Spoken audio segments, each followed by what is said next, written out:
Let's do it. All right. Hey, Talking about this serves. is Sean with the Atlanta. What was that? Sorry. Talking about Let's serves, do it. baby. Serves, exactly. Let's do it. All All right. right. Talking about This is serves. Sean with Talking the about Atlanta. serves. What was that? Sorry. Talking about This serves, is baby. Sean with the Atlanta Tennis Talking Podcast, about powered by serves. Go Tennis. Check out our calendar of Metro Atlanta tennis events at letsgotennis.com. And we can right now get all excited because we want to hear from you. We want to hear your stories. People are tired of listening to me, I'm sure. Nobody ever gets tired of listening to Justin. Wait, he's over there. Nobody ever gets tired of that, but we want to hear your stories. Something fun, something exciting, interesting. My story is about a tweener I hit in the city finals, which was amazing. By the way, I lost that match, so not so amazing. But tell us your story, something fun. We really want to hear from you. Go to letsgotennis.com/my story and share your story. We'll put you on the podcast maybe, and we've got some giveaways going on. So check it out. Justin Yeo, today, 10 minutes of tennis. Justin is our world renowned tennis coach, Australian in Puerto Rico. And right now, he's not in Puerto Rico. Looks like he's in a car. But today, we're going to talk about the serve. And you say you've got some easy tricks. Or is it tricks for an easy serve? Or is it easy tricks for a better serve? What are the tricks easy? Or is this something that's going to make my serve easy? Where are we going with this, Justin? Wow, that's yeah, yeah, it's a lot of questions for 10 minutes, I swear, on the serve.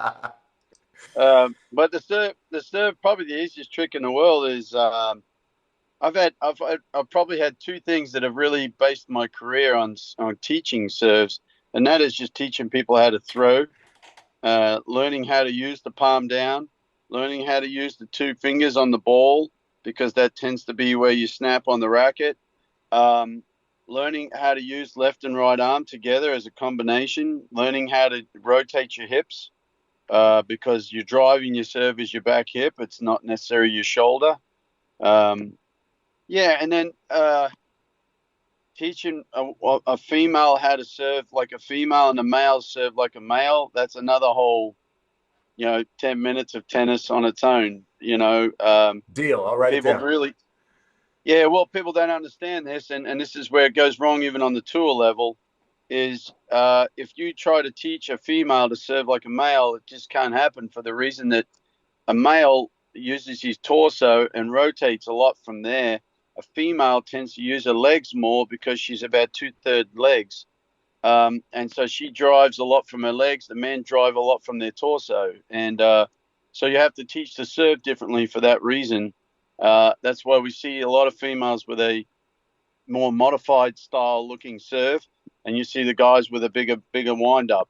Um, Females, it's been proven over the last, I don't know, at least 20 years that majority of their issues, they usually tear abdominals or a shoulder joint because they are serving like a male and winding up too far and not using enough legs. So there's a lot of factors that need to go right when teaching a serve for male and female. But I would say the biggest thing of all is teaching them how to throw. The amount of people, even male and female.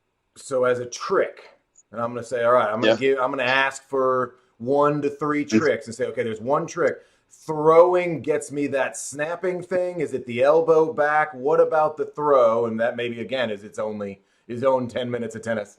But the throw, all the things, the components with that, it's the snap of the wrist, but it's also the elbow back versus the elbow forward, like the baby throw. Right. Usually, the easiest way is to teach slight rotation because when you rotate, you generate from the hips. So you're already learning that. You're already learning the internal muscles of internal rotation around the core. But what that does is it tends to break away from the elbow leading this way because as soon as you turn, you start to generate a decent throw. But it is amazing how many people that struggle to throw that obviously then struggle to serve. So I've taught a lot of, especially females, how to serve correctly just by teaching them how to throw and utilize the left and the right arm. A lot of people struggle to use both together. It's a coordination thing that they, you know, and obviously junior development. every kid should be learning how to throw, even the little girls especially. Throwing is, you learn weight transfer, you learn angular rotation of the upper body, you learn linear movement between the legs. You learn rhythm around the whole body, learning all the mechanics coming together to generate the pace on the ball. So there's a lot of factors that happen from the age of young, from learning how to throw. And palm down, I mean, palm down is the absolute. If I was going to say, if there's not necessarily a trick, but a fundamental that has to happen, is palm down. Okay, tell me about palm down. Well, palm down, when you go to throw, you're using your mechanics correctly. You're using your pec, use your shoulder, and then everything joins forces to let go. If you don't have palm down, the first thing you're going to do is lose the pec, and you use your shoulder joint incorrectly. You also can't use the shoulder tend to be external rotation because you're already up. See? So palm down allows the external rotation of the shoulder as well, which is where you generate a lot as well. So It'll there's get a rid of lot of that factors. table, the waiter tray thing that everybody complains about, right? 100%.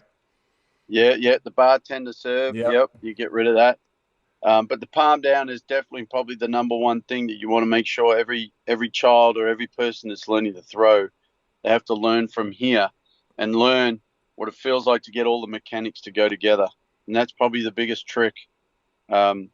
Obviously then when you teach them to throw, you want to throw towards the sky versus throw down towards the net, because in a tennis serve, you're going this way, you're not going down. But overall, once they learn how to throw, and probably another one is the chicken wings. If they learn how to get the chicken wings going, they tend to learn how to get the elbow there and get the other arm going at the same time. So that's an easy way to get both arms going as well.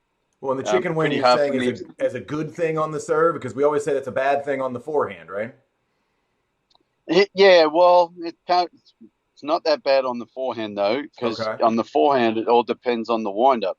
If you haven't got time, then you don't want to have that big chicken wing. But if you've got time, yes, that's been a very effective way of wind up on the forehand. But yes, on the serve, the chicken wing, it's hard to express in the car, but the whole concept is to get both arms going at the same time so that you get into a position where one elbow's one way and then the other chicken wing's there, but really it's an extension doing a full length arm. Okay, so we'll have to do one on court with this as a follow up. It makes me think There you back. go. I There think you go. you've said also that you've taught some former volleyball players and some former baseball players. I think that's a nice incoming client, so to speak. Like if you've done some previous sporting, maybe I mean quarterback, obviously, but if you've done some previous sporting and you've done some catch and throw, your Yep. serve, I've seen this in my career as well. You see that one adult that just has the serve that seems to work better than the rest of them. You can always ask, and every single time they've played some sort of sport where they were throwing as a kid. Yeah, well, we haven't got enough time for that one because that's we can do a quick intro, but that's what I call mind mapping, or we've talked about this Yep. before, where basically the person already has a short throwing action, which means really you should be designing a short serve versus a long serve. I learned very quickly I met a baseball recruiter going from US to Australia on the plane one time, and that was over 20 years ago, and he was explaining to me that he recruited people by the way they threw for the position on the field. And what that made me realize is if you look at someone's throw, see what's already mechanically automatic for them, and then you build the serve around that, that is a lot smarter way of doing things than trying to build everybody with the same serve. It Take just what they doesn't already work. have naturally. Exactly. Correct. And so I have a volleyball player right now. She was a very high level volleyball player that just started learning tennis, and we built her serve around her volleyball serve, and she crushes it. I was going to say, let me guess. Her serve is the best thing about her game. It is definitely her best Yep. thing about her game, That's how it and works. she just and we don't have to work on it because I built it around her volleyball serve. We Yeah. just release the ball. Her elbow's too high, but it's where she's used to being. It's where she's easy to just let go and serve, and it's effective. Like she can place it anywhere she wants, and that's all she needs on a serve. So, and the greatest thing about the volleyball serve is she doesn't like over follow through at the end and not being prepared for the next ball. So it's really to her advantage to just use what she knows that she's done a million times, I and love it. that makes a really effective serve. I love it. So my tricks. I've got palm down, Yep. and that is part of the throw, or do I also need to just go play catch with my kids, and that's going to help my serve? Anything else for me? Oh, 100% playing catch is the best thing you could do, and it's giving you time with your kid at the same time. Playing Um, catch and family time. That's fantastic. Absolutely. But throwing is the biggest trick with palm down. If it was, without going into all the other thousands of things that we can do, Yep. and it really does help. Obviously, serving towards a target too is a good trick because it teaches them to let go towards something, because that's eventually what's going to control the racket face. So there's another trick. I like it. A bonus trick. Justin Yeo, Australian in Tampa, usually in Puerto Rico. I appreciate it. Yep. Thanks, mate. We'll talk soon. Cheers, mate. See you, bud.